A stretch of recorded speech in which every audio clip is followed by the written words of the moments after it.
So I was reading in Luke the other day, and it's in Luke chapter 12, and it's in like the last few verses. I'm going to read verses 47 through 48. And it says, "And the servant who knows what the master wants but isn't prepared and doesn't carry out those instructions will be severely punished. But someone who does not know and then does something wrong will be punished only lightly. When someone has been given much, much will be required in return. And when someone has been entrusted with much, even more will be required." And early on in the chapter, it talks a lot about, it's been laid out exactly what we're supposed to do as we wait for Jesus to come back. So why aren't we doing it? And whether we're a Christian, whether we're not, we have been given much. We have been given this whole earth to subdue.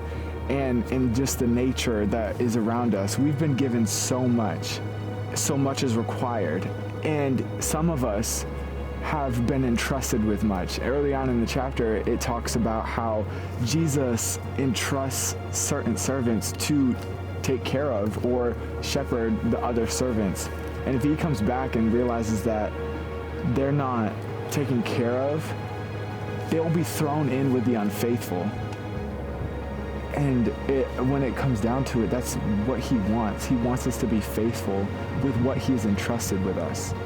Whether that thing that he's entrusted with is your school, your profession, your church, your friends, he's entrusted you with much, so much is required of you. I don't know, it's just something that I've been thinking about a lot.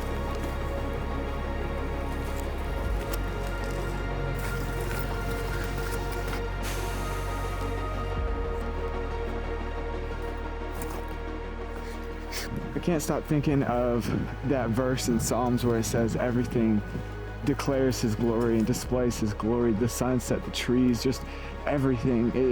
It is made to glorify him. And I'm just reminded of that so much. Just taking this hike. I wasn't really expecting to have an encounter with the Lord, but he meets us where we're at. He meets us where we're at.